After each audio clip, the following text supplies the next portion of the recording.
একটা মানুষ তার জীবনে যতই সমস্যা আসুক না কেন, বাইরে হাজারটা প্রবলেম আসলেও সে তার জীবনের সমস্ত প্রবলেমই সলভ করতে পারে।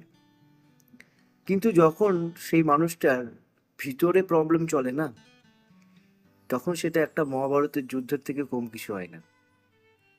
আর সেটাকেই বোঝায় সেই মানুষটা জিততে পারে না, আর যে কারণে মানুষ হেরে যায়। হারতে তো যায় না, কিন্তু করার কিছু থাকে না, বাধ্য হয়ে সেই মহাভারতের যুদ্ধে হেরে যেতে হয়। পৃথিবীতে এমন কোনো শক্তি বা এমন কোনো প্রবলেম নেই যেটা মানুষ সলভ করতে পারে না। মানুষ তো হেরে যায় আপনজনদের কাছে।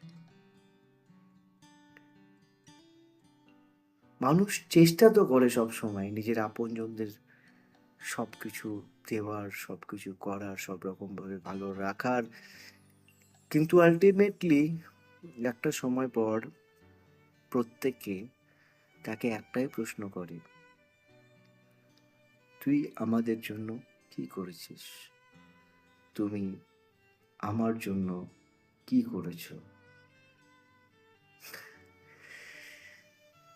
এই প্রশ্নগুলো শুনে তখন এটা মনে হয় যে সত্যিই তো কি করতে পেরেছি।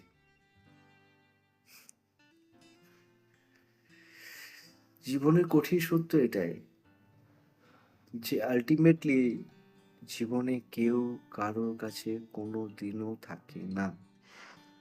এই পৃথিবীতে একটা কথা হয়তো সত্যি, যে হয়তো একাই আসতে হয়েছে, একাই যেতে হবে। আর জীবনে চলার পথে আমরা প্রচুর মানুষজনের সাথে আমাদের পরিচয় হয়। কেউ আমাদের সাথে শত্রুতা করে, কেউ আমাদের সাথে বন্ধুত্ব করে, কিন্তু আমাদের সব থেকে বেশি ক্ষতি তাদের সাথেই হয় যারা আমাদের সাথে বন্ধুত্ব করে। শত্রুরা তো একটা সিম্পল নিয়ম তাদের, যে তারা শত্রুতা করবে, কিন্তু একজন বন্ধু বা একজন আপনজন যখন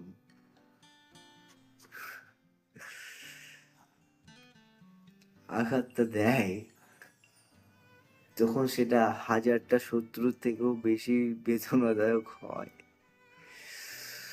তো এই পৃথিবীতে চলার জন্য না, শত্রুদেরকে ভয় নয়, নিজের আপনজন আর নিজের বন্ধু বান্ধবকে ভয় করা দরকার। কে জানে কখন বেইমানি করে বসে। আজকে রাবণও বধ হতো না যদি বিভীষণ না থাকতো।